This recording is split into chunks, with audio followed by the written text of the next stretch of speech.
तर रत्नागिरी जिल्ह्याला सुद्धा आज ऑरेंज अलर्ट जारी करण्यात आलेला आहे। किनारपट्टी भागाला पावसानं झोडपलेलं आहे। किनारपट्टी लगतच्या नागरिकांना सतर्क राहण्याचा इशारा सुद्धा देण्यात येतोय।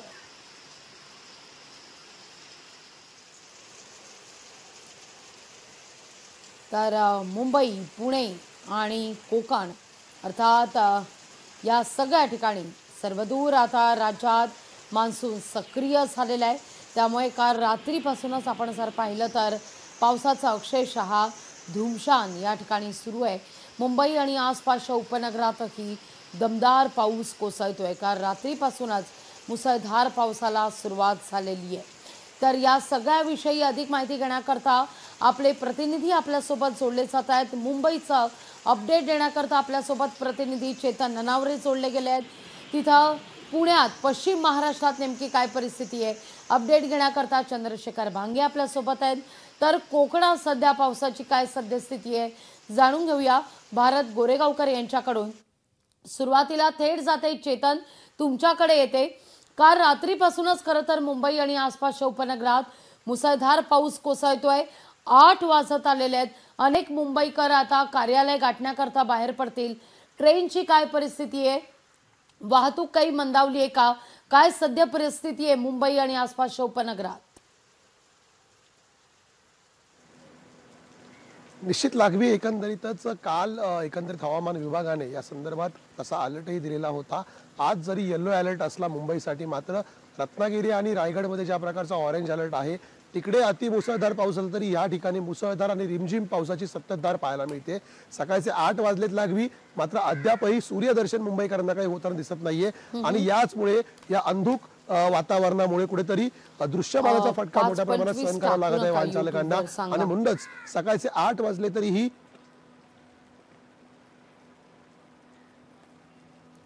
सकाळचे 8 वाजले असले तरीही अद्यापही वाहनांच्या हेडलाईट चालू आहेत आणि रेल्वे सेवेलाही याचा मोठा फटका बसत आहे। कारण एकूणच रेल्वे सेवेमध्ये जर आपण पाहिलं असेल तर मध्य रेल्वे आहे ती 5 ते 10 मिनिटे उशिराने धावत आहे। जलद लोकलला तर 15 ते 20 मिनिटांचा लेटमार्क लागलेला आहे। त्यामुळे आज सकाळी जे कामावर जाणारे चाकरमानी आहेत त्यांचाही लेटमार्क लागण्याची दाट शक्यता आहे। लागली निश्चित चेतन थेट जाते पुण्याला आपले प्रतिनिधी चंद्रशेखर भांगे आहेत आपल्यासोबत। चंद्रशेखर, पुणे आणि आसपासच्या उपनगरात काय नेमकी परिस्थिती आहे? पुण्यात सध्या परिस्थिती काय पावसाची?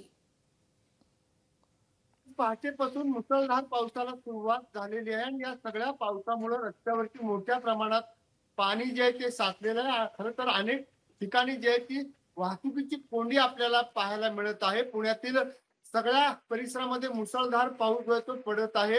आपण पाहिलं तर प्रामुख्याने सासवड रस्त्यावरती ज्या पालखी मार्गावरती सध्या रस्त्याचं काम सुरू आहे त्या ठिकाणी मोठ्या प्रमाणात जे आहे ते पाणी साचलेलं आणि या सगळ्या पाण्यामुळे त्या ठिकाणची वाहतूक जी आहे ती अत्यंत धीम्या गतीने त्या ठिकाणी जी आहे ती वाहतूक सुरू आहे आणि त्या ठिकाणी मोठ्या प्रमाणात दगड आणि मोठ्या प्रमाणात राडारोडा रस्त्यावरती आलेला आहे। सासवडच्या दिबे घाटामध्ये मोठ्या प्रमाणात वाहतुकीची कोंडी आपल्याला पाहायला मिळत आहे। त्याचबरोबर शहरातील अनेक भागामध्ये मुसळधार पावसामुळे पाणी रस्त्यावर आपल्याला पाहायला मिळत आहे।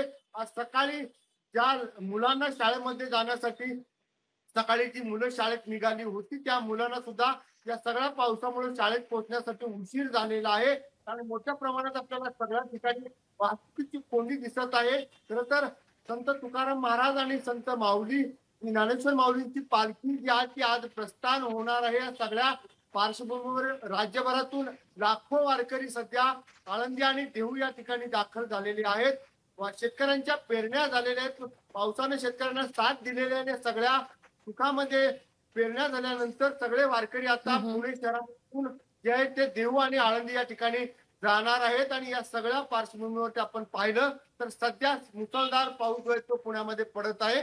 पुण्यातील सर्व दूर परिसरामध्ये हा पाऊस आपल्याला पाहायला मिळत आहे। लागवी अगदी कोकणात काय परिस्थिती आहे जाणून घेऊया। भारत गोरेगावकर आपल्यासोबत जोडले गेलेले आहेत। भारत, खरं तर कालपासूनच कोकण आणि एकूणच रायगड, रत्नागिरी आणि सिंधुदुर्गात सुद्धा मुसळधार पाऊस बरसतोय। काय नेमकी सध्या परिस्थिती आहे? लागवीची कोकणाचा आपण जर विचार केला तर मागील 4 दिवसांपासून पावसाचा जोर हा कायम आहे। पावसाची संततधार सुरू आहे आणि त्यामुळे कोकणातील ज्या नद्या आहेत त्या दुथडी भरून वाहायला लागली आहेत. विशेषतः आपण सिंधुदुर्ग आणि रायगडचा विचार केला तर काल रायगडला रेड अलर्ट होता रात्रीपर्यंत आणि आज ऑरेंज अलर्ट आहे. अर्थातच सिंधुदुर्गला देखील ऑरेंज अलर्ट आहे आणि रात्रीपासून जो पाऊस थांबलेला नाहीये. म्हणजे आजही कोकणामध्ये 8 वाजल्यानंतरही सूर्यदर्शन झालेलं नाहीये. ढगाळ वातावरण आहे. अंधार धुकं आणि अंधार दाटलेलं या ठिकाणी पाहायला मिळतंय. पावसाच्या काही प्रमाणात हलकी तर काही प्रमाणात जोराच्या सरी पाहायला मिळत आहेत. हा पाऊस खरं तर कोकणातील भात शेतीसाठी पूरक असं मानलं जातं, कारण मान्सून वेळेआधी दाखल झाला होता आणि त्यानंतर मान्सून टिकून राहिला. त्यामुळे शेतकऱ्यांच्या भाताच्या पेरण्या झाल्या नाहीत. शेवटी कोकणातील भाताचं पीक घेणाऱ्या शेतकऱ्यांना रव पेरणी करण्याची वेळ आलेली आहे. त्यामुळे शेतामध्ये जो पाणी साचलेला आहे तो शेतकऱ्यांसाठी समाधानकारक आहे. मात्र पुढील 24 तासामध्ये काही ठिकाणी मोठ्या प्रमाणात पाऊस निर्माण होऊ शकतो, पाऊस पडू शकतो आणि याशिवाय घाटमाथ्यावरती जो पाऊस सुरू आहे तो पाणी देखील येऊन रायगडमधल्या नदी प्रवाहांना मिळत असतो. त्यामुळे एकूणच नदी काठचे जे किनारे आहेत त्या ठिकाणी सतर्क राहण्याचं आवाहन जिल्हा प्रशासनाच्या वतीने करण्यात आलेलं आहे. लागवीची निश्चित.